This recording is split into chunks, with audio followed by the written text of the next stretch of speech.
कृष्ण अनुरागी साधु जनों, इसे अपना सौभाग्य जानो कि प्रभु कृपा से बैकुंठ सी महिमा वाली मूर्धन्य ब्रजभूमि पर तुम्हारा आगमन हुआ है।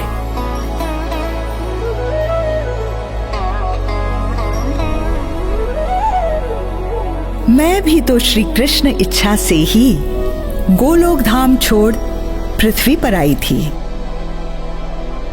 प्रभु की परिक्रमा कर कलिंद पर्वत से होते हुए मैं धरती पर उतर आई। मैं सूर्य सुता श्री कृष्ण की पटरानी यमुना हूं।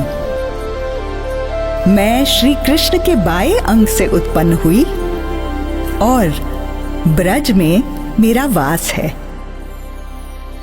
जो सुख ब्रज में एक घड़ी, सो सुख तीनों लोक में नाही। धन्य है घोषपुरी, धन्य है घोषपुरी।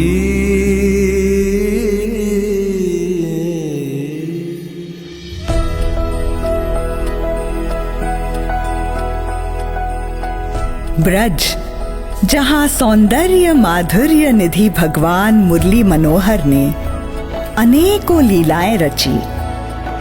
गोपों, गोपियों और गौ समूह संग ब्रज मंडल में मनोहर क्रीडाएं की।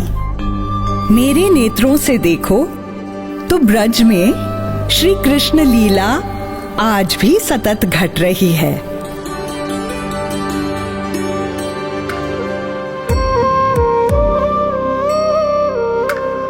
मानुष हो तो वही रस खानी, बसों ब्रिज गोकुल गाँव के ग्वारन। जो पशु हो तो कहा बस मेरो चरों, नित नंद की धेनु मंझारन। पाहन हो तो वही गिरि को जो धरियो कर छत्र पुरंदर धारन। जो खग हो तो बसेरो करे मिली, आलंदी कूल कदम्ब की डारन।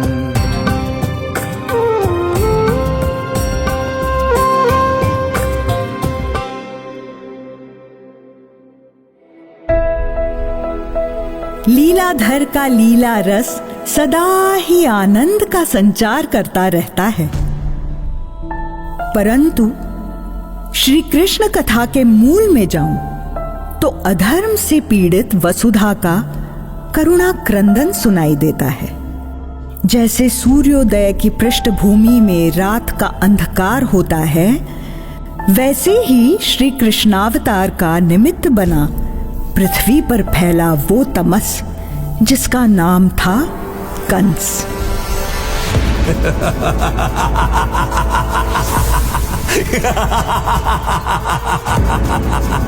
महाविनाशी काल नेमी का एकमात्र हूं अंश। क्या धरती, क्या स्वर्गलोक, मैं सर्व विजेता कंस।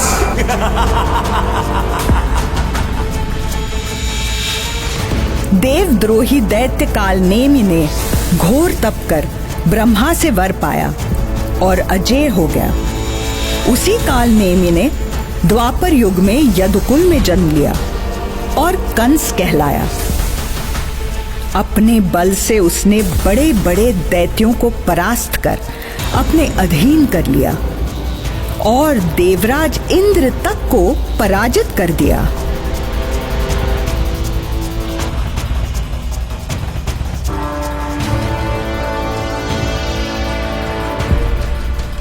दुरात्मा कंस से जरासंध की पुत्रियों का विवाह हुआ, जिससे उसके बल में और वृद्धि हुई। धरती पर पाप का बोझ बढ़ने लगा तो दुखिया वसुधा ने गाय का रूप लिया।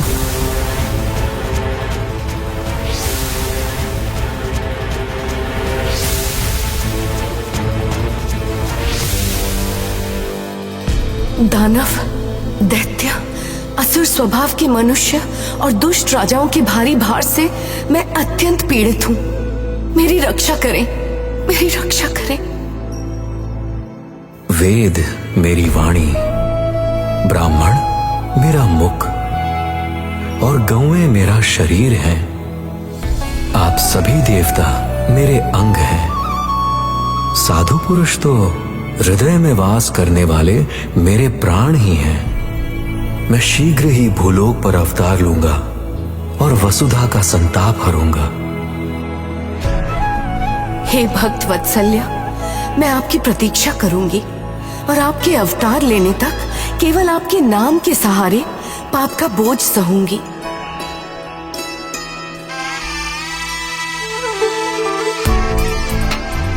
भैया, आप तो दिग्विजयी हैं। इस प्रकार मेरी रथ का सारथी बनना आपको शोभा नहीं देता। आज मैं केवल एक भाई हूँ जो हर्ष विभोर हो अपनी बहन को विदा कर रहा है। क्या तुम मुझे इस सुख से वंचित रखना चाहती हो देवकी? अरे मूर्ख, जिसे तू रथ में बैठाकर ले जा रहा है, उसकी 8वीं संतान ही तेरे प्राण लेगी। आकाश से होने वाली ऐसी वाणी सुनकर दुरात्मा कंस क्रोध से थर थर कांपने लगा और अपनी तलवार निकालकर बहन का वध करने को बढ़ा। तब वसुदेव ने विवेकपूर्ण तर्क दे उसे रोका और माया के प्रभाव से कंस का हृदय परिवर्तित हुआ।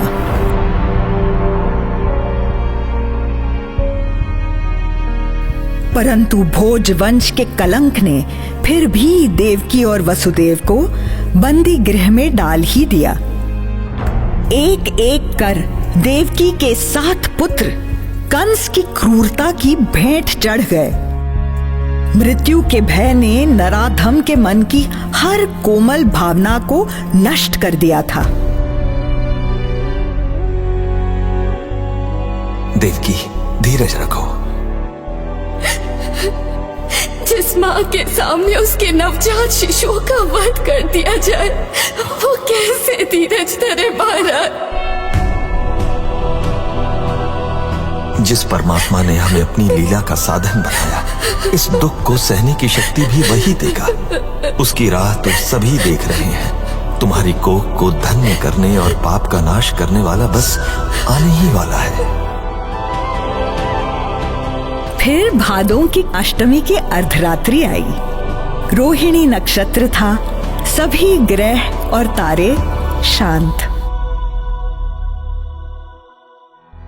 शुभ संकेतों से पूरी सृष्टि में आनंद की तरंग उठी।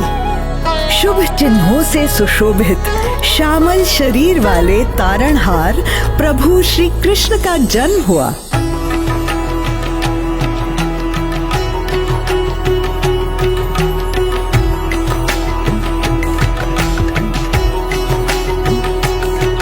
और गंधर्वों ने मधुर गान किया और देवताओं ने प्रभु की स्तुति। भगवान की माया से सभी सैनिक अचेत हो गए। बेड़ियां अपने आप टूटकर गिर पड़ी और सभी द्वार खुल गए। प्रभु की प्रेरणा से वसुदेव उन्हें सूत में ले गोकुल की ओर चले। वर्षा से बचाने के लिए अपने फन फैला शेषनाग उनका छत्र बन गए। उनका दिव्य बाल स्वरूप देख मैं आनंद और प्रेम से भर गई। आंखों से इतने आंसू बहे कि बाढ़ ही आ गई। प्रभु के चरण कमल को स्पर्श कर मैंने अपने जल का स्तर कम किया और वसुदेव को मार्ग दिया।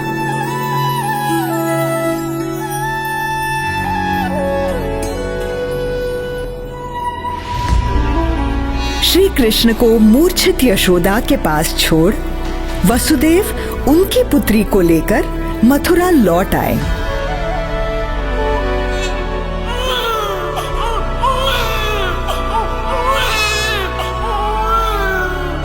अरे ये तो बच्चे के रोने की आवाज है।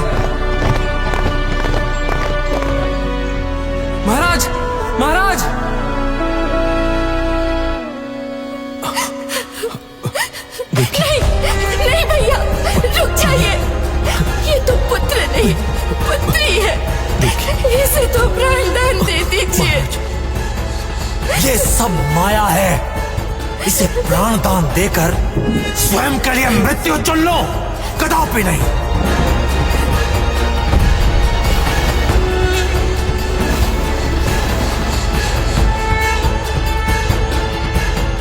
अरे मूर्ख, पाप अर्जित करना बंद कर। तुझे मारने वाले परिपूर्णतम परमात्मा साक्षात भगवान श्री कृष्ण तो कहीं और अवतीर्ण हो गए हैं। तू दीन देवकी को व्यर्थ ही दुख दे रहा है। कहीं और अवतीर्ण हो गया, किंतु कहां?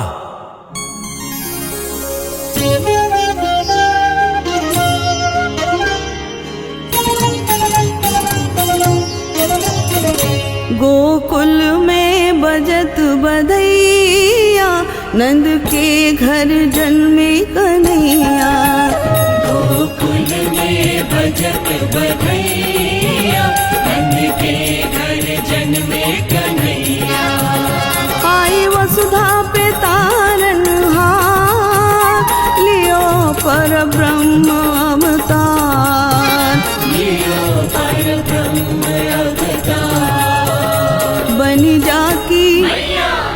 जाकी हाँ बनी जाकी जसोदा मैया, नंद के घर जन्मे कन्हैया। गोकुल में बजत बधैया, नंद के घर जन्मे कन्हैया।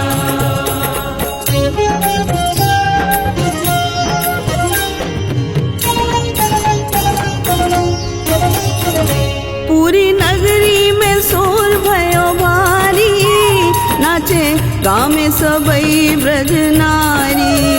नाचे गाँव में सबई ब्रज नारी।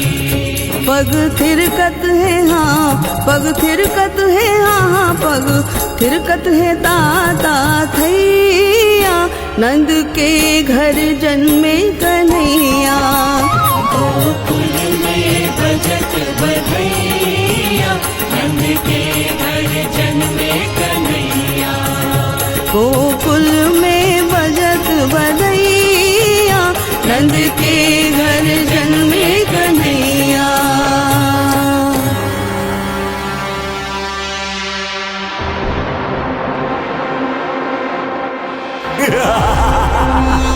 जब ये कुटिल देवता मुझे बल से ना पराजित कर पाए तो छल से मारने चले हैं। मैं भी दिग्विजयी कंस हूं, कंस। मेरे धनुष की टंकार सुन देवता भी भाग खड़े होते हैं। दुर्जय से दुर्जय दैत्य भी मेरे समक्ष अपने घुटने टेक देते हैं। स्वयं को मेरा काल कहने वाला स्वयं मेरे हाथों मृत्यु को प्राप्त होगा।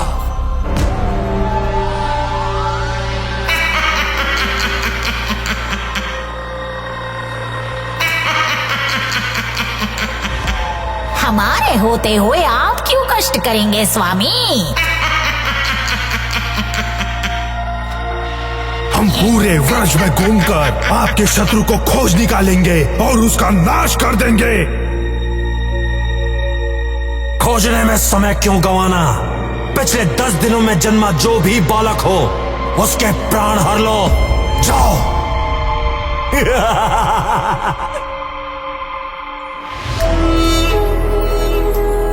वे जो तीनों लोगों के आधार हैं, जो सृष्टि रचयिता ब्रह्मा के भी पिता हैं, जो समस्त जग का पालन भी करते हैं और प्रलय ला उसका अंत भी, ऐसे महासमर्थ सर्वशक्तिशाली काल के भी काल भगवान श्री कृष्ण का अंत करने चले कंस के दैत्यों की चेष्टा पूर्णतः हास्यास्पद थी। होना तो वही था जो प्रभु की इच्छा थी। बालक जान के जग पालक को चली कंस ने चाल। जगदीश्वर भगवान का बाका करना पाया बार। जय गोविंद जय जय गोपाल, जय गोविंद जय जय गोपाल। अपने तन पर विष का लेप लगा कर पूतना आई, विष के संग संग प्राण भी पी गए उनके कृष्ण कन्हाई। पीड़ित होकर गिरी धरा पर मुस्काए नंदलाल। जय गोविंद जय जय गोपाल, जय गोविंद जय जय गोपाल, जय गोविंद जय जय गोपाल, जय गोविंद जय जय गोपाल।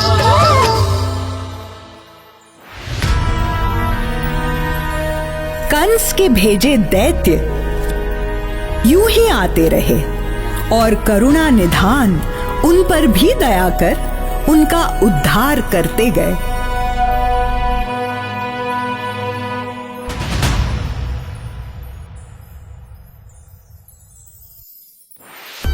परंतु पापात्माओं को अनुग्रहित करने वाले भगवान अपनी माता यशोदा को खूब छकाते।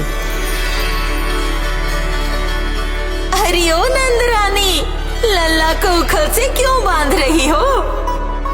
देख इसकी करतूत, जैसे ही मेरा ध्यान हटा इसने दही का मटका चूर चूर कर दिया। मटकी फोड़ना तो इसका प्रिय खेल लगता है। देखो तो कैसे हंस रहा है। इसे खुला छोड़ा तो उत्पात ही करेगा। जब तक मेरा काम न हो जाए इसे यहीं बांधे रखूंगी। हर बंधन से मुक्ति देने वाला मैया यशोदा के प्रेम से बंध गया। परंतु ये भी तो बाल गोपाल की एक लीला ही थी। नारद श्राप से वृक्ष बने कुबेर के पुत्र नंदलाला की अनुकंपा से मुक्त हुए और प्रभु का गुणगान करते अपने लोक को चले गए। गोकुल में श्याम सुंदर का लालन पालन होने लगा। जो भी उनकी बाल लीलाओं के दर्शन पाता धन्य हो जाता।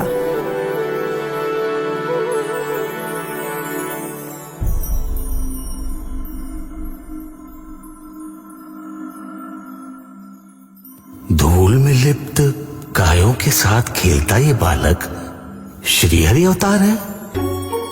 नहीं, ये तो कोई गोप कुमार लगता है। श्रीहरि होते तो यहां बैठ अपवित्र अन्न का भोजन थोड़ी न करते।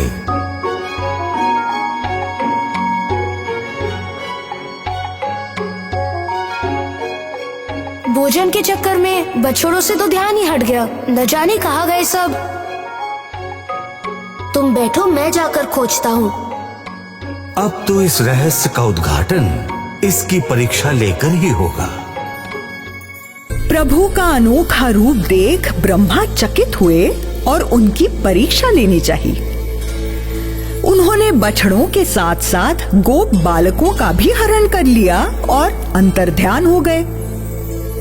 लगभग 1 वर्ष बाद जब वे लौटे तो उनके आश्चर्य की सीमा न रही। जिन बछड़ों और बालकों का मैंने हरण कर लिया था वे सब तो यही हैं। ये कैसे संभव है? ये कैसी माया है? हार कर ब्रह्मा ने प्रभु चरणों की शरण ली और इस माया का भेद पूछा। हे गायत्री पते, ये बछड़े और मेरे सहचर जिन्हें आप हर ले गए थे वे आपके पास ही हैं। पिछले 1 वर्ष से मैं इनका रूप धर यहाँ रह रहा हूँ। प्रभु की वाणी सुन ब्रह्मा का मोह भंग हुआ और उन्होंने जिस ओर देखा श्री कृष्ण ही को पाया। सजल नेत्रों के साथ ब्रह्मा ने प्रभु की स्तुति की और श्री हरि अवतार को प्रणाम कर ब्रह्मलोक को लौट गए। ब्रह्मा मोहातीत विश्व मोहन को मोहित करने चले थे, परंतु स्वयं उनके मायापाश में बंध गए। इस प्रकार प्रभु ने निरंतर साधु जनों पर कृपा की और पापियों का उद्धार किया। फिर चाहे बछड़े का रूप धर आया वत्सासुर हो या बकासुर जिसने बगुले के रूप में प्रभु को हानि पहुंचाने की चेष्टा की थी। फिर प्रभु ने एक दिन ऐसी लीला रची जिससे लोक कल्याण ही नहीं मेरे कष्ट का निवारण भी हुआ। मेरे जल से बने एक कुंड में कालिया नाम का विशाल सर्प अपनी नाग पत्नियों के साथ वास करता था। उसके भयानक विष से मेरा जल भी दूषित होता था और निर्दोष प्राणी भी मारे जाते थे। एक दिवस कालिय दह का विषैला जल पीकर कुछ गौएं और ग्वालबाल मृत्यु को प्राप्त हुए। कृपा सिंधु भगवान ने उन्हें फिर जीवन दान दिया और कालिय से लड़ने कुंड में कूद पड़े। ये देख कालिय अत्यंत क्रोधित हुआ। एक बालक उस महासर्प को कैसे चुनौती दे सकता था? कालिय ने प्रभु को नागपाश में बांधना चाहा, तो उन्होंने अपना शरीर विशाल कर बंधन तोड़ दिया। श्री कृष्ण कालिय के रत्न जड़ित फनों पर जा चढ़े और साक्षात नटराज के समान नृत्य करने लगे। प्रभु के चरणों के आघात से कालिय के फन कुचले जाने लगे। कालिय के प्राण संकट में देख नाग पत्नियां प्रभु से शांत होने की प्रार्थना करने लगी। सुनो कालिया, यहाँ रहकर तुम केवल भय और दुख का कारण बन रहे हो। तुम अपने परिवार के साथ रमणक द्वीप चले जाओ। मैं जानता हूँ तुम गरुड़ से बचने के लिए यहाँ आ छिपे थे। तुम्हारे मस्तक पर मेरे चरणों के चिन्ह बन गए हैं, इसीलिए अब गरुड़ तुम्हें अपना आहार नहीं बनाएगा।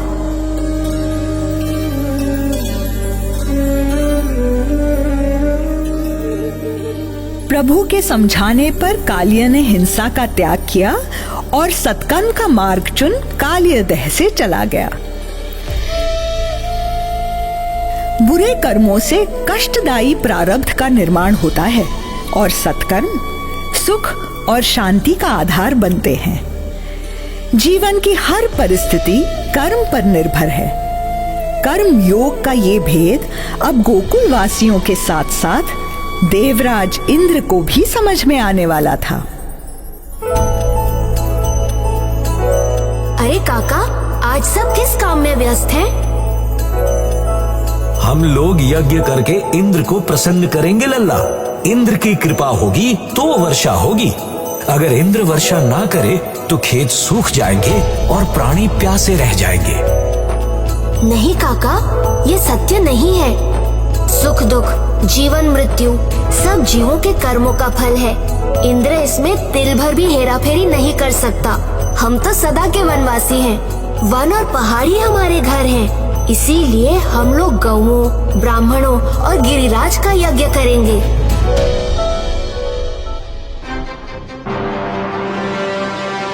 अच्छा, तो जो होता है कर्मवश होता है, मेरे वश में कुछ भी नहीं। अब ये बालक ही नहीं, पूरा ब्रज मेरा क्रोध देखेगा। प्रलयकारी मेघों, जाओ और इन मूर्खों पर मेरा प्रकोप बनकर बरसो।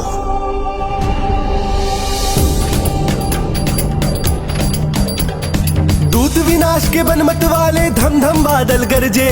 धरती कांपी अम्बर गूंजा, तारे टूटे डर से, तारे टूटे डर से। आंधी ने वृक्षों को तोड़ा, घर के घर ही उखड़े। तब मोहन की शरण में आए सब जन गैया बछड़े, सब जन गैया बछड़े। ब्रजमंडल की रक्षा कीजिए आप ही अब बनवारी। गिरिराज की ओर बढ़े तब माधव कृष्ण मुरारी, माधव कृष्ण मुरारी। खेल खेल में गोवर्धन को उठा के उंगली टेका। गोकुल को यूं शरण मिली, क्या कारण था अब भय का, क्या कारण था अब भय का, क्या कारण था अब भय का। 7 दिनों तक इंद्र का प्रकोप बरसता रहा और 7 दिनों तक योगेश्वर ने गोवर्धन को उठाए रखा। अंततः इंद्र का अभिमान नष्ट हुआ।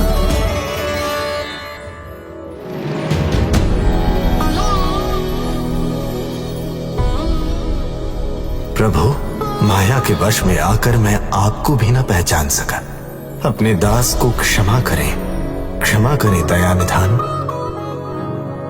दंभ से अंधा हुआ प्राणी श्री कृष्ण से दूर ही रहता है, परंतु अहंकार का त्याग कर प्रेम भाव से खोजने वाले को प्रभु सहज ही प्राप्त हो जाते हैं। श्री कृष्ण प्रेम के वशीभूत होकर ही तो श्री राधा भी भूलोक पर अवतरित हुई।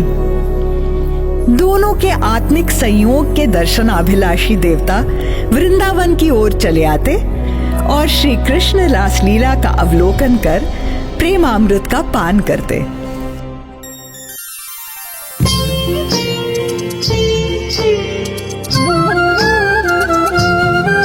कोमल है कलकत्ता स्वर, यमुना किनारे कोयल पुकारे, राधा सखियों के संग खिलखिलाए।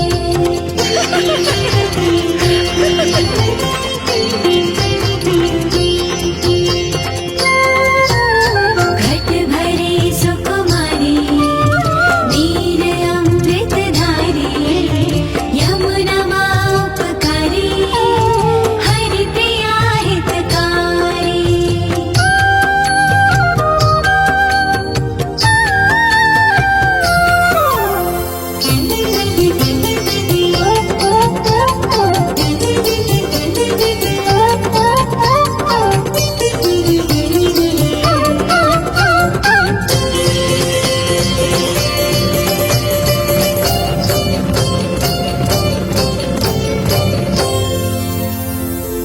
मन पर किसके रूप की छाया, कनक अंग पर थिरकत माया। टूटत नाही विकट सम्मोहन, टूटत नाही विकट सम्मोहन, कर रही गौरी कौन तू मोरी। मोहन पूछे कौन तू मोरी।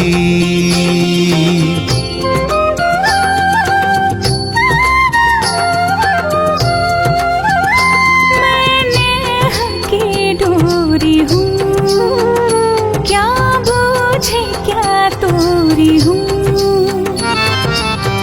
बरसाने में जन्म है पाया, राधा अपना नाम धराया। नार नवेली बैल बेली, छोड़ डगर मोरी, छोड़ डगर मोरी। ओ ब्रिजबाला कौन तू मोरी।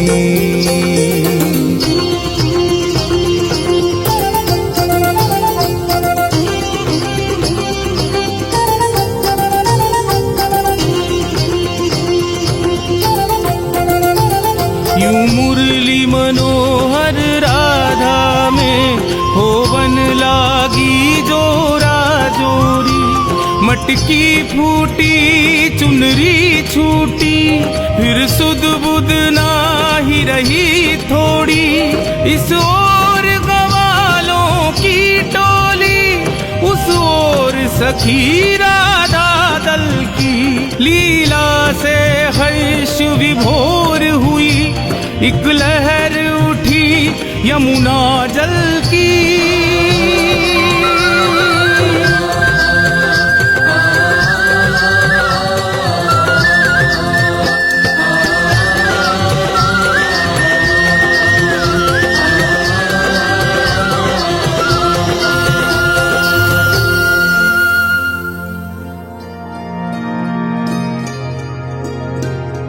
जहाँ कृष्ण है वहाँ वन प्रदेश में भी स्वर्ग की सी अनुभूति होती है। मेरा बस चलता तो मुरलीधर के रास में ही लीन रहती, परंतु कथा के दूसरे छोर पर कंस का उद्धार भी तो होना था। एक रात मैंने देवर्षि नारद को कंस के राजभवन की ओर जाते देखा।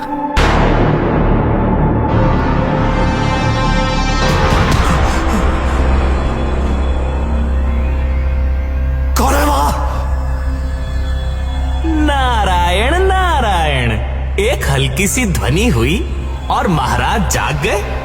किस भय ने आपकी निद्रा चुरा ली महाराज? भय? किसका भय? मृत्यु का भय।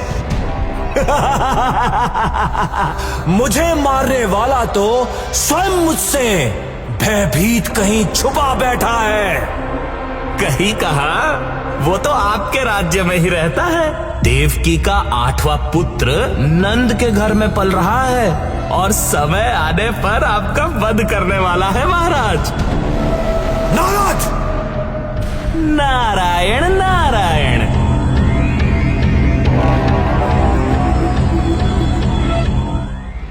कैसे?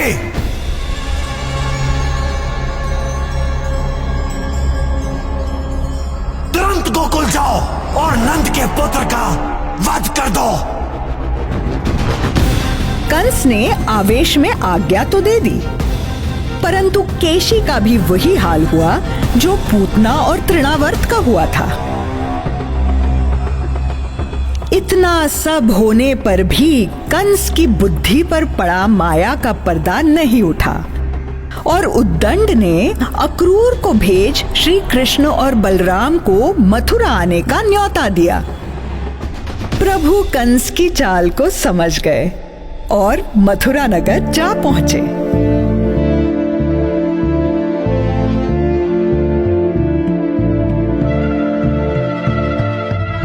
कंस मन ही मन प्रसन्न हुआ। ये मूर्ख तो स्वयं मृत्यु के मुख में चला आया। यहाँ इनके स्वागत के लिए चाणूर और मुष्टिक जैसे पहलवान हैं जो दोनों भाइयों की क्षण से पहले गर्दन तोड़ देंगे।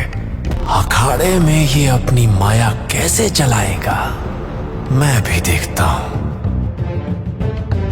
आओ ग्वालों आओ, वहां ऊंचे मंच पर हमारे महाराज कंस विराजमान हैं। चलो हम तुम मिलकर महाराज को प्रसन्न करने के लिए कुश्ती लड़ें। चाणूर, हमें अवश्य ही महाराज के मनोरंजन के लिए कुश्ती करनी चाहिए, किंतु हम लोग तो अभी बालक हैं, हम आपसे कैसे लड़ेंगे महाबाहु?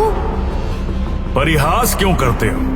तुमने मथुरा पहुंचकर 1000 हाथियों का बल रखने वाले कुवल्या पीठ को खेल ही खेल में मार डाला। लड़ना तो तुम्हें हमसे पड़ेगा ही। ये सुकुमार इन विकराल पहलवानों से कैसे लड़ेंगे? कंस के राज्य में क्या न्याय अन्याय की बात करते हो? ये दोनों बालक मरेंगे आज।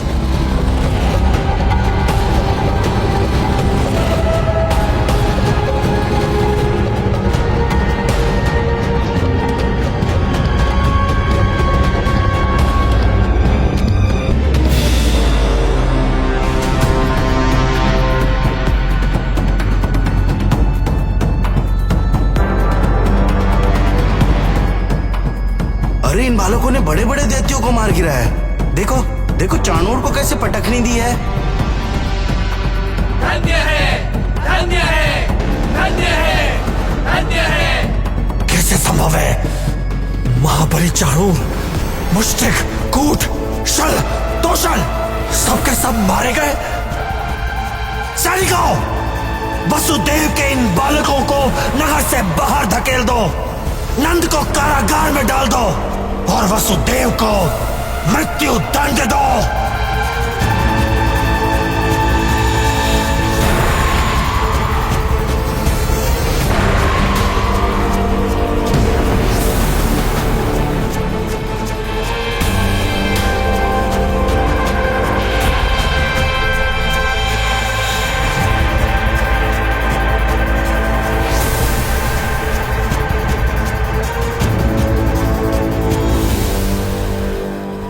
प्रभु ने अधर्म का नाश किया और धर्म की स्थापना की। कंस का कुशासन समाप्त हुआ और मेरा ब्रजमंडल पूर्णतः पाप मुक्त। प्रभु ने अपना वचन पूरा किया। यदा यदा हि धर्मस्य ग्लानिर्भवति भारत अभ्युत्थानमधर्मस्य तदात्मानं सृजाम्यहम् परित्राणाय साधूनां विनाशाय च दुष्कृतां धर्म संस्थापनार्थाय संभवामि युगे युगे। महाभारत में दिया गया गीता संदेश संशय का नाश और धर्म का मार्ग प्रशस्त करने वाला है। वे पांडवों के शांति दूत बने और युद्ध में उनके नायक भी। जो भी श्री कृष्ण को अपने चित्त में धारण करेगा और उनकी शिक्षा का मर्म समझेगा, उसका कल्याण ही होगा। प्रभु ने कहा है, मय्येव मन आधत्स्व मयि बुद्धिम निवेशय निवसिष्यसि मय्येव अत ऊर्ध्वं न संशयः। मुझ में मन को लगा और मुझ में ही बुद्धि को लगा, इसके उपरांत तू मुझ में ही निवास करेगा, इसमें कुछ भी संशय नहीं है। पूरे ब्रजमंडल में जहां भी प्रभु ने लीला रची, वहां आज भी उनका तत्व, उनकी अनुभूति विद्यमान है। ब्रह्मांड घाट की लीला, जहां प्रभु ने अपने मुख में माता यशोदा को ब्रह्मांड के दर्शन करवाए थे, गिरिराज धारण कर गोकुल वासियों की रक्षा की थी और गोवर्धन परिक्रमा की वह परंपरा शुरू करवाई थी जो आज भी निभाई जाती है।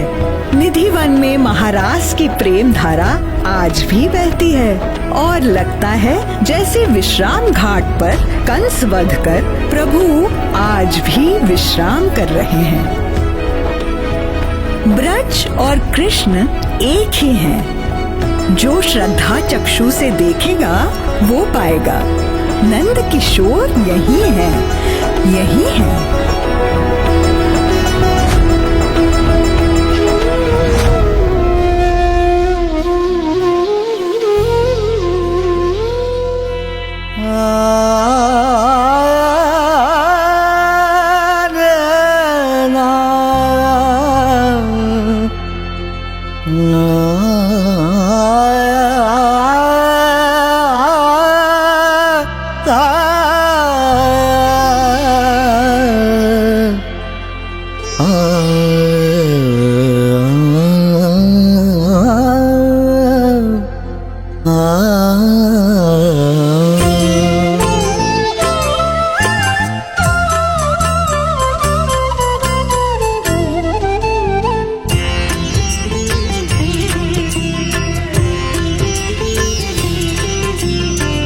रानी तेरो चिर जियो गोपाल, रानी तेरो चिर जियो गोपाल। बेगी बढ़ो बड़ी हो या विरध लट, बेगी बढ़ो बड़ी हो या विरध लट। महरी मनोहर बाल, महरी मनोहर बाल। चिर जियो गोपाल, रानी तेरो चिर जियो गोपाल।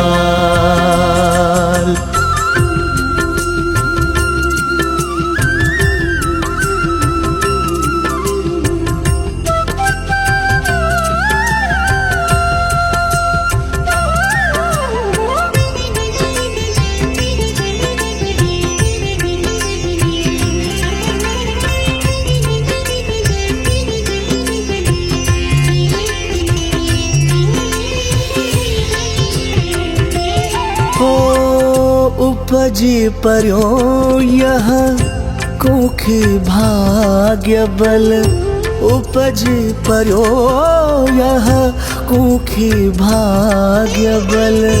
समुद्र सीप जैसे लाल, समुद्र सीप जैसे लाल। सब गोकुल के प्राण जीवन धन, सब गोकुल के प्राण जीवन धन। बैरन के उरसाल, चिर जियो गोपाल, रानी तेरो चिर जियो गोपाल। गोपाल गोपाल गोपाल गोपाल गोपाल गोपाल गोपाल गोपाल गोपाल